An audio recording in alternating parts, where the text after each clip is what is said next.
भाजपा की एक कार्यकर्ता होने के नाते, क्या अरविंद केजरीवाल इस बात को इनकार कर सकते हैं, नकार सकते हैं कि सत्येंद्र जैन ने 4 शेल कंपनीज के अपने परिवार के कुछ सदस्यों के माध्यम से 16 करोड़ 39 लाख 56 शेल कंपनीज के माध्यम से हवाला ऑपरेटर्स के सहयोग से साल 2010 से लेकर साल 2016 तक, साल 2010 से लेकर साल 2016 तक मनी लॉन्ड्रिंग की? मेरा दूसरा प्रश्न, केजरीवाल जी, क्या यह सत्य है कि सत्येंद्र जैन ने स्वयं डिक्लेयर किया कि उन्होंने मनी लॉन्ड्रिंग की 16 करोड़ 39 लाख की इनकम डिस्क्लोजर 2016 के अंतर्गत, जिसके माध्यम बने अंकुश जैन और वैभव जैन साल 2016 में? केजरीवाल जी, क्या यह सत्य है कि principal commissioner of income tax ने इस बात को रिजेक्ट किया कि 16 करोड़ 39 लाख के सही मालिक न वैभव जैन थे, न अंकुश जैन थे, बल्कि इस काले धन की मालिक स्वयं सत्येंद्र जैन है? केजरीवाल जी से मेरा चौथा प्रश्न, क्या यह सत्य है कि डिवीजन बेंच दिल्ली हाईकोर्ट ने 21/8/2019 के अपने ऑर्डर में यह कंफर्म किया, इस बात की पुष्टि की कि सत्येंद्र जैन केजरीवाल जी के न सिर्फ सरकार में मंत्री, उनके परम मित्र, उनके सहयोगी ने मनी लॉन्ड्रिंग की 16 करोड़ 39 लाख की? अगर केजरीवाल जी के पास कोर्ट के इस दस्तावेज की कोई कॉपी नहीं है, भारतीय जनता पार्टी के कार्यकर्ता विधिवत बड़े सम्मान के साथ ये कॉपी ऑर्डर की उन्हें भेज सकते हैं। मेरा पांचवा प्रश्न, क्या यह सत्य है केजरीवाल जी कि सत्येंद्र जैन शेल कंपनीज के मालिक हैं? उन शेल कंपनीज का नाम है इंडो मेटाली impex private limited, Akinchan developers private limited, Prayas info solutions private limited, Mangal Yatan projects private limited.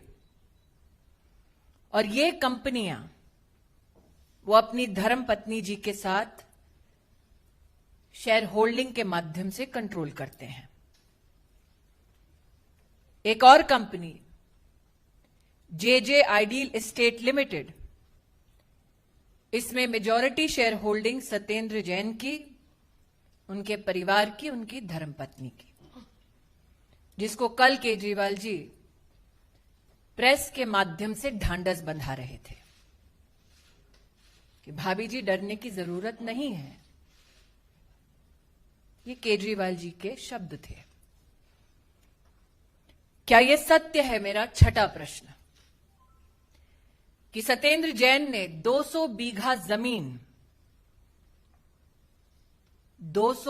जमीन कराला और चंडी, निजामपुर, बुधम, नॉर्थ और नॉर्थ वेस्ट दिल्ली के इलाके में अनऑथराइज्ड कॉलोनीज के संदर्भ में इस काले धन के माध्यम से 200 बीघा जमीन का मालिकाना हक इन शेल कंपनियों के माध्यम से क्या सत्येंद्र जैन की ओनरशिप में बेनिफिट में आया? मेरा 7वां प्रश्न, क्या यह सत्य है कि जो 200 बीघा की जमीन है वो उन अनऑथराइज्ड कॉलोनीज के आसपास है जिसके संदर्भ में मंत्रालय सत्येंद्र जैन जी का और आम आदमी पार्टी के माध्यम से क्या यह कारण बना कि वो अनऑथराइज्ड कॉलोनीज रेगुलराइज हुई? मेरा 8वां प्रश्न, केजरीवाल जी क्या यह सत्य है कि सत्येंद्र जैन आज प्राइम अक्यूज्ड हैं चार्जशीट में प्रिवेंशन ऑफ करप्शन एक्ट के तहत? मेरा 9वां प्रश्न, केजरीवाल जी क्या यह सत्य है कि 16 करोड़ 39 लाख मनी लॉन्ड्रिंग की जो सत्येंद्र जैन जी की इनकम है उस पर इनकम टैक्स डिपार्टमेंट टैक्स लगाए? यह प्रस्ताव स्वयं सत्येंद्र जैन की कंपनीज का था? मेरा आखिरी प्रश्न, जिस सत्येंद्र जैन ने स्वयं स्वीकार किया कि 16 करोड़ 39 लाख मनी लॉन्ड्रिंग हवाला ऑपरेटर्स के माध्यम से की गई उन कंपनीज में जिनमें सत्येंद्र जैन और उनके परिवार की भागीदारी है, केजरीवाल जी क्या वो व्यक्ति आज भी आप द्वारा संचालित सरकार का मंत्री बना रहना चाहिए? कल केजरीवाल जी ने अपने प्रेस के वक्तव्य में कहा, भ्रष्टाचार मतलब देश के साथ गद्दारी। केजरीवाल जी, विनम्रता से मेरा अंतिम सवाल, क्या आप देश के गद्दार को पनाह दे रहे हैं? ये कश्मीरी पंडितों की हो रही हत्या पर पूरे देश का ध्यान बटाने के लिए पूरे देश का ध्यान एक फर्जी, झूठे, निराधार, मनगढ़ंत मामले में डालने के लिए आज देश की केंद्रीय मंत्री को भारतीय जनता पार्टी ने आगे कर दिया।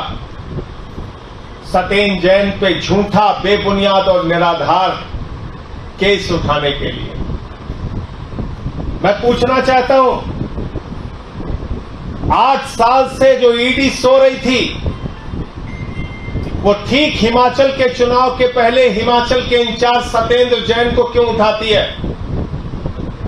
मैं पूछना चाहता हूं, 8 वर्षों में 7 बार अगर ईडी के सामने सत्येंद्र जैन जी पेश हुए तो उनकी एक बार भी गिरफ्तारी की जरूरत ईडी को महसूस क्यों नहीं हुई? और जैसे ही सत्येंद्र जैन हिमाचल प्रदेश के इंचार्ज बनाए जाते हैं, आम आदमी पार्टी की सक्रियता बढ़ती है। जैसे ही केजरीवाल जी की बड़ी बड़ी रैलियां होती हैं, एक झूठा, निराधार केस बनाकर जो पुराना मामला है उसमें सत्येंद्र जैन की गिरफ्तारी कर ली जाती है। आज जितनी भी बातें केंद्रीय मंत्री जी स्मृति ईरानी जी के द्वारा कही गई, ये सिर्फ इसलिए बार बार उठा रहे हैं कि देश में जो संवेदनशील मसले हैं, जिस मसले पर पूरा देश चिंतित है, जिन कश्मीरी पंडितों की हत्या से लोग पीड़ित हैं, दुखी हैं, उस पे देश में चर्चा न हो पाए।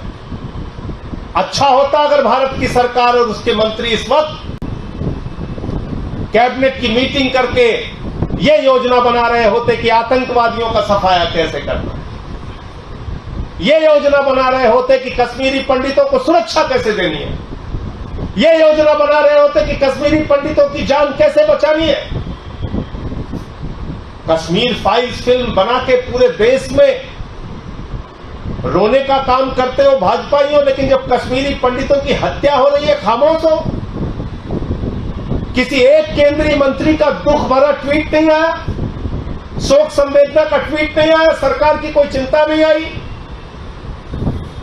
आज कश्मीरी पंडितों की हत्या, कश्मीरी पंडितों की सुरक्षा, कश्मीरी पंडितों के साथ हो रही आतंकवादी घटनाएं, यह पूरे देश के लिए चिंता का विषय है। लेकिन भारतीय जनता पार्टी के लिए, उनके मंत्रियों के लिए बहुत ही शर्म की बात है कि उनकी चिंता हिमाचल के चुनाव और सत्येंद्र जैन को कैसे जेल में सड़ाया जाएगा इस बात को लेकर, कैसे आम आदमी पार्टी को फर्जी तरीके से बदनाम किया जाएगा इस बात के लिए। इसलिए मैं कहना चाहता हूं मोदी जी से और उनके मंत्रियों से कम इस वक्त जब पूरा कश्मीर जल रहा है, जब पूरा देश दुखी है, जब आए दिन कश्मीरी पंडितों की हत्याएं हो रही हैं, कम से कम ऐसे वक्त में तो जाग जाओ और कश्मीरी पंडितों की सुरक्षा की चिंता करो। हमारे ऊपर तो कई बार ऐसे फर्जी मामले आप लोग लगा चुके हैं। अरविंद केजरीवाल के दफ्तर पे सीबीआई का छापा मारा, क्या निकला? कुछ नहीं। मनीष सिसोदिया जी के घर पे सीबीआई का छापा मारा, क्या निकला? कुछ नहीं। 34 विधायकों को पकड़ के जेल में डाला, कोर्ट ने उनको बरी कर दिया, क्या निकला? कुछ नहीं। और इस मामले में भी जैसे 400 से ज्यादा मामलों की मोदी जी ने जांच कराई और अरविंद केजरीवाल जी को क्लीन चिट दे दिया, कह दिया केजरीवाल साहब आपके खिलाफ कोई भ्रष्टाचार का मामला नहीं। मोदी जी क्लीन चिट देंगे सत्येंद्र जैन को,